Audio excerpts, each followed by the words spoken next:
마지막을 사전적으로 정의해 보면 시간이나 순서가 맨 끝, 맨 나중 이런 뜻이 되겠습니다. 시간과 순서가 맨 나중인 경우는 보통 극단적인 경우가 많이 있는데요. 예컨대 마지막에 주인공이 등장하지 않습니까? 화려한 조명을 받으면서 그런 어떤 상태일 때가 있고요.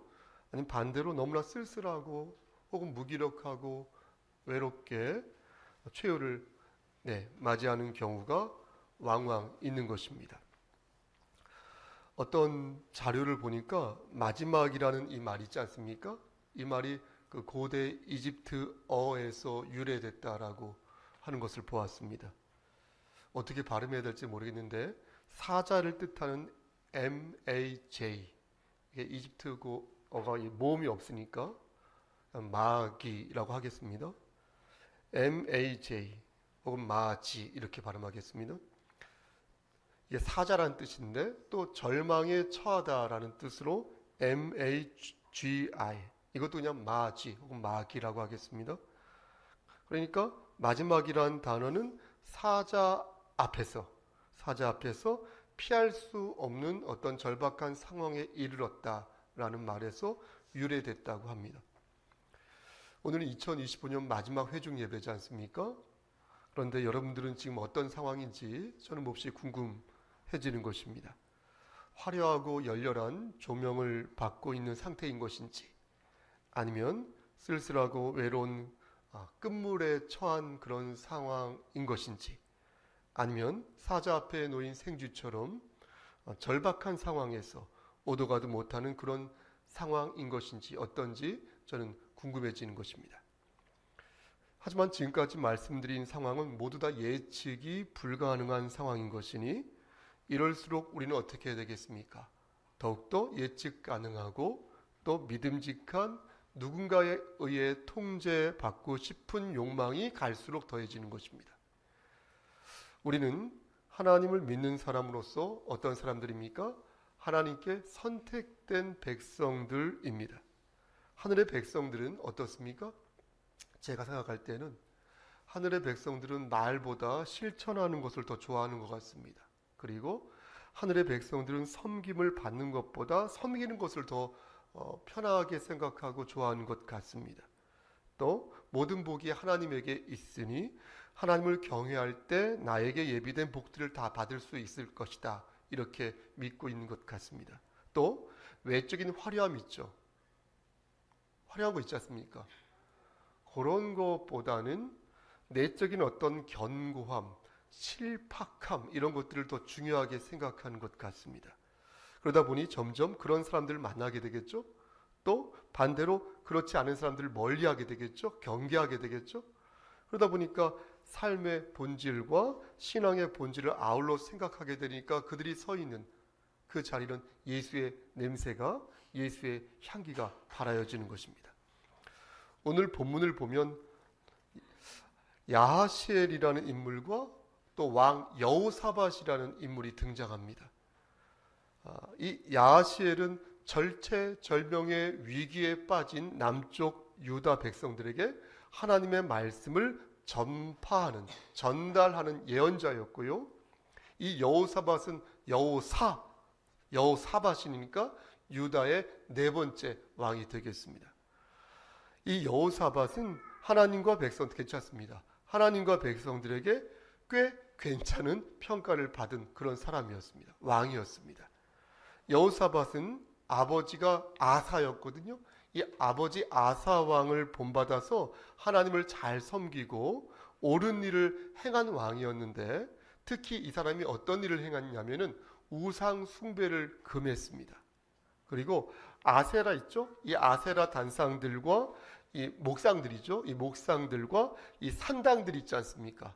산당들 이거 다 없애버렸어요. 누가요? 여호사밧이. 좀 더 자세하게 그의 업적을 말씀드리면 이렇습니다. 여호사밧은 제가 볼 때 우선 똑똑한 왕이었습니다. 아주 똑똑한 왕이었습니다. 어떻게 해야 전국을 이렇게 쥐락펴락할 수 있을지, 사로잡을 수 있을지, 그래서 자신의 리더십을 효과적으로 발휘할 수 있는지 그 사람 잘 알고 있는 사람이었습니다. 여호사밧은 먼저 어떻게 했냐면요, 전국 방방곡곡의 제사장들을 보내서 율법 책을 가지고 백성들을 가르치게 하였습니다. 이게 뭐가 좋습니까? 이렇게 하면 하나의 교육 체제가 확립이 되지 않습니까? 그러면 대동단결될 수 있죠.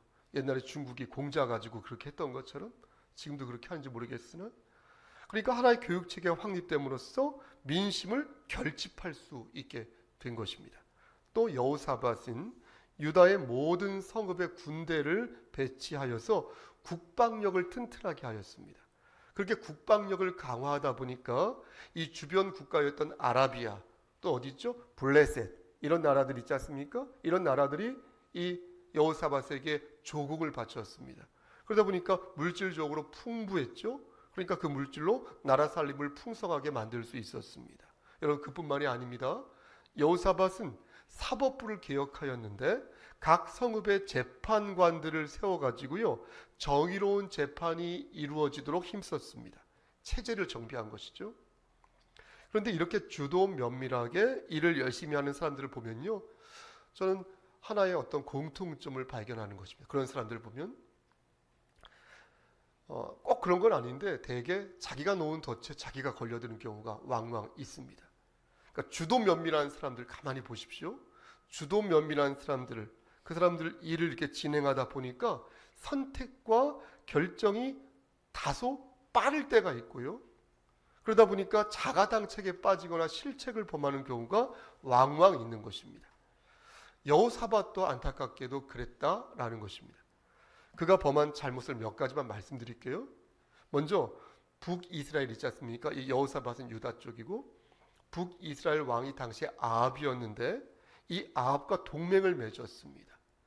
아합은 하나님 앞에서 아주 지독한 왕이었거든요. 아주 못돼 먹는 왕이었어요. 우상 숭배를 밥 먹듯이 하는 왕이었어요. 근데 그런 왕과 결혼 동맹을 맺은 것입니다.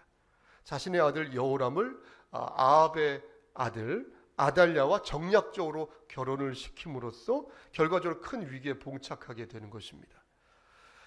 아마도 여호사밧은 제가 추측컨대 주체할 수 없는 에너지로 일을 진행했을 것입니다. 진행시켜 이러면서. 지금까지 하나님께서 자신의 국정에 큰 도움을 주셨으므로 자기가 여차 저차 하면 하나님께서 알아서 자기를 따라오실 것이다 라고 생각했을 것입니다.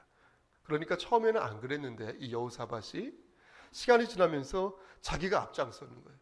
하나님 따라오시고 계신 것이죠? 이렇게 생각한 것입니다. 여호사밧은 사돈 아합의 요청을 받고 길앗 라못 전투에 참전하게 됩니다. 하나님의 선지자 미가야가 절대 그러면 안 됩니다 이렇게 경고했거든요. 근데 그 경고를 귓등으로 들었어요.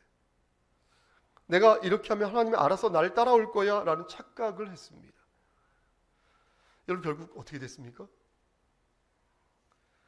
그간 여호사밧이 하나님의 말씀에 순종한 것도 있어서 다행히 하나님의 도우심으로 죽지는 않았어요. 그 사람 목숨을 건졌습니다. 하지만 나중에 선지자 예후에게 한 소리 듣지 않습니까? 뭐라고 꾸지람을 듣습니까? 앞에 장 역대하 19장 2절 말씀 보면요, 지금 잠깐 읽어보셔도 괜찮습니다. 어떻게 되어 있냐? 이렇게 되어 있습니다. 왕이 악한 자를 돕고 꾸짖는 거예요. 여호와를 미워하는 자들을 사랑하는 것이 옳으니까 그러므로 여호와께로부터 진노하심이 왕에게 임하리이다. 이렇게 꾸짖었습니다. 여러분, 이게 무슨 말씀입니까? 하나님의 사람이 왜 그렇게 사냐는 거예요. 쉽게 말씀드리면 왜 그렇게 사세요? 하나님의 사람이 왜 하나님을 미워하는 사람과 어울리세요? 그게 과연 옳아요? 이렇게 묻는 것입니다. 그렇게 사니까 그 모양이 된 거 아닙니까? 라고 선지자 예후가 왕을 호되게 꾸짖은 것입니다. 안 해도 될 것을 도시락 싸가면서 주도적으로 함으로써 매를 번 여호사밧을 보고 선지자는 지금 강력하게 꾸짖은 것입니다. 여러분, 여기서 끝났습니까? 그렇지 않죠? 여호사밧은 아합과의 경험에서, 아합은 나중에 죽었어요. 그 전쟁에서. 아합과의 그 경험에서 교훈을 얻지 못하고 이번에는 아합의 아들 아하시아와 다시 동맹을 맺으려 하였습니다. 이 아하시아도 아주 질 나쁜 사람이거든요. 아주 심각한 사람이었어요. 그의 아버지 아합과 어머니 이세벨의 영향을 받아서 바알신과 아세라 신을 밥 먹듯 숭배한 왕이었습니다. 근데 제가 주목한 것은 뭐냐면, 제가 입병이 걸려가지고 발음이 안 좋은데, 제가 주목하는 것은 이 아시아라는 사람이 생활 전반에 우상 숭배가 만연해 있었다라는 것입니다. 사례를 하나 들어보겠습니다. 아시아가 사마리아에서 난간에서 떨어졌어요. 크게 다쳤습니다. 그럼 어떻게 해야 되겠습니까? 여러분들이라면 어떻게 하겠습니까? 병원에 가서 치료받겠죠? 그리고 어떻게 합니까? 목사님 부르거나 기도하거나 그렇게 하지 않겠습니까? 그런데 아합의 아들 아하시아는 어떻게 했냐? 그렇게 하지 않았습니다. 그 사람은요, 하나님에게 간청하지 않고요, 바알세불이라는 거기에 그 우상에 사람을 보냈어요.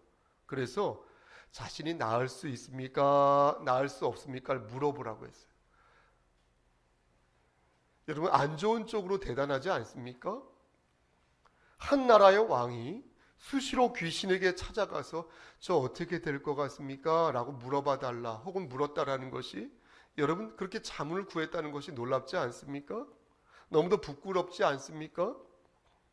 그런데 아하시아가 그랬다는 것입니다. 이렇게 아하시아는 뼛속 깊이 우상을 숭배하는 사람이었고, 하나님의 선지자 엘리야의 경고를 끝까지 듣지 않았던 왕이었다는 것입니다. 결국 그는 어떻게 되었습니까? 열왕기 하 1장 말씀을 보면 엘리야가 이런 아하시아를 향하여서 이렇게 말합니다. 네가 침상에서 결단코 내려오지 못할 것이다. 침대에서 결단코 내려오지 못할 것이다. 이렇게 예언하자 아하시아가 어떻게 한지 아십니까? 그 말에 막 발끈해가지고요, 분노해가지고요, 2번이나, 놀라지 마십시오, 50부장 그리고 군사 50명을 보내서 엘리야를 죽이려고 했어요. 결국 아하시아는 엘리야의 예언대로 비참한 최후를 맞이하게 돼, 비참하게 죽음을 맞이하게 된, 이 모든 것이 우상 숭배를 한 경험이었다. 결론, 귀결로 귀착된 것입니다. 그런데 그런 아하시아의 손을 하나님의 사람 여호사밧이 붙잡으려고 한 거예요. 권사님, 놀랍지 않습니까? 그러니 그 모습을 보신 하나님께서 어떤 생각을 하셨겠습니까? 하나님께서는 그 모습을 보시고 선지자 엘리에셀을 통해서 경고하셨고, 그래도 말을 안 듣자 결국 여호사밧이 만든 배들을 모두 파손시키셨습니다. 저는 여호사밧을 생각할 때마다 주도적으로 사는 사람들, 그 사람들이 가지고 있는 어두운 면들을 힐끗 봅니다. 정말 열심히 살아요. 정말 열심히. 저한테 하는 말이기도 합니다. 제가 열심히 산다는 게 아니라 주도적인 사람들 열심히 삽니다. 그리고 정말 바르게 삽니다. 하나님도 열심히 믿습니다. 그런 사람들, 위기의 상황에서 하나님을 의지하고 때로는 아니다 싶은 것인 과감하게 척결하는 멋진 모습을 보여줍니다. 그런데 가끔씩 이상한 길로 빠진다. 하나님을 따라가는 모습을 보이다가 자기가 앞장서고자 하는 모습을 보인다는 것입니다. 정치적, 경제적 이득을 위해 잔머리를 굴리고, 정치적, 경제적 이득을 위해 잠시 원수들과도 손을 붙잡는다는 것입니다.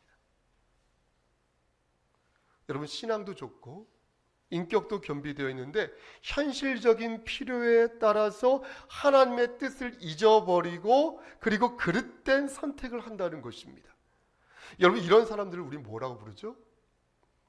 뭐라고 부릅니까? 예? 합리적인 사람이라고 부르죠. 합리적인 사람 아닌가요? 합리적인 사람. 합리적인 사람은요, 개인의 선택과 자율성을 겁나 중요하게 생각합니다. 현실적인 조건을 우선으로 생각하기에 공통의 목표를 두고요, 조건이 충족되면요, 주도적으로 일을 진행합니다. 나쁘다고 말할 수 없습니다. 어떤 면에서 보면 어떤 면에서 보면 더 좋습니다. 멋집니다. 하지만 합리적인 관점에서 여러분 잘 들으십시오. 합리적인 관점에서 하나님을 바라보면요, 하나님과의 관계도요, 하나의 조건으로 본다는 것이에요. 하나님이 우리와 세우신 언약은 하나님이 우리에게 조건 없이 부어주신 선물인데, 합리적인 생각으로 그 언약을 생각하는 사람들은 죽에게 전도되어 자기 자신이 하나님과의 계약을 체결하는 것으로 착각한다는 거예요. 이렇게 되면 은혜가 사라지고 감사함이 사라진다는 것이에요. 그러면서 오직 최적의 조건만 생각한다는 것이에요. 국가의 이익을 위해서, 혹은 회사의 이익을 위해서, 혹은 내 교회의 유익을 위해서, 혹은 내 가정의 유익을 위해서 얼마든지 원칙을 저버리는 행동을 한다는 거예요. 내 자식을 위해서, 내 사랑하는 자식을 위해서 원칙 한 번 정도 저버리게 된다는 것이.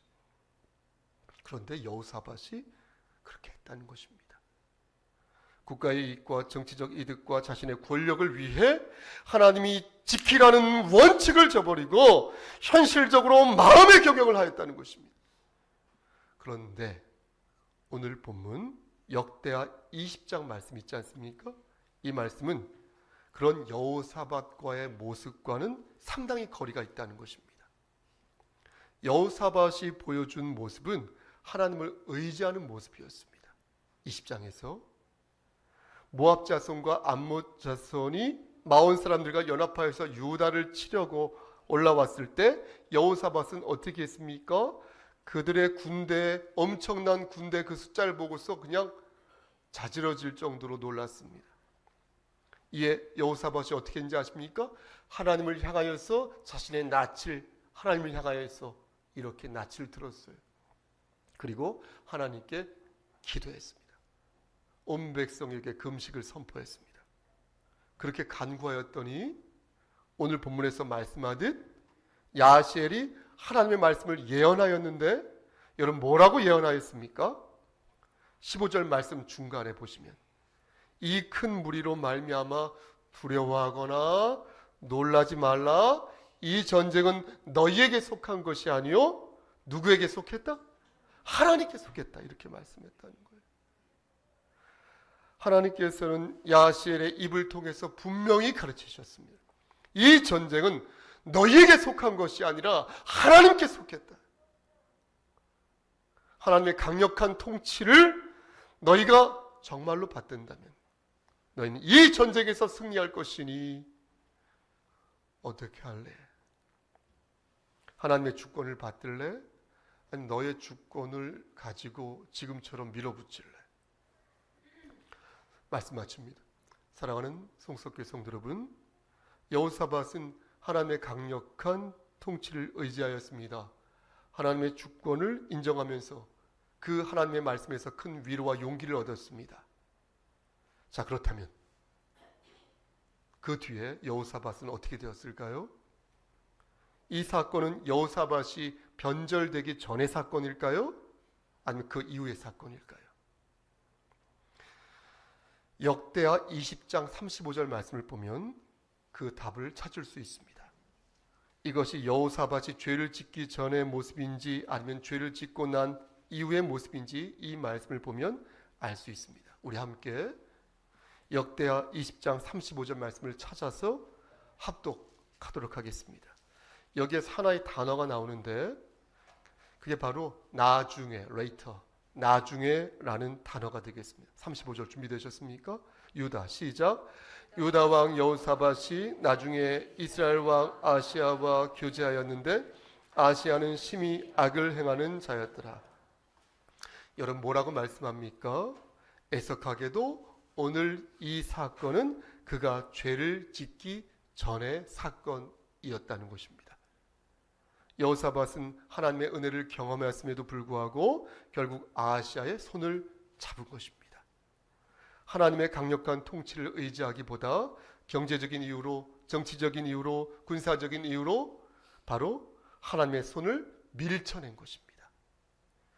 하지만 여호사밧의 마지막은 어땠는지 아십니까? 아름답게 끝났습니다. 그의 조상들과 함께 장사되었다고 하니까 성경은 그가 존경을 받으며 평안하게 죽었다는 것을 시사하는 것입니다. 그런데 여러분 아십니까? 하지만 그의 아들 여호람이 하나님 보시기에 악한 왕이 되었고 결국 불치병에 걸려서 비참하게 죽고 맙니다. 그의 죽음 앞에서 그 어떤 백성들도 울지 않았습니다. 그리고 그를 위한 장례식도 치르지 않았습니다. 이는 여호사밧의 일가가 비극으로 끝났다라고 말씀드릴 수 있겠습니다. 정말 말씀 맞춥니다. 사랑하는 우리 송석교회 성도 여러분, 오늘은 2025년 마지막 회중 예배입니다. 오늘 예배처럼 우리의 삶도 언젠가는 마지막을 맞이하게 될 것입니다.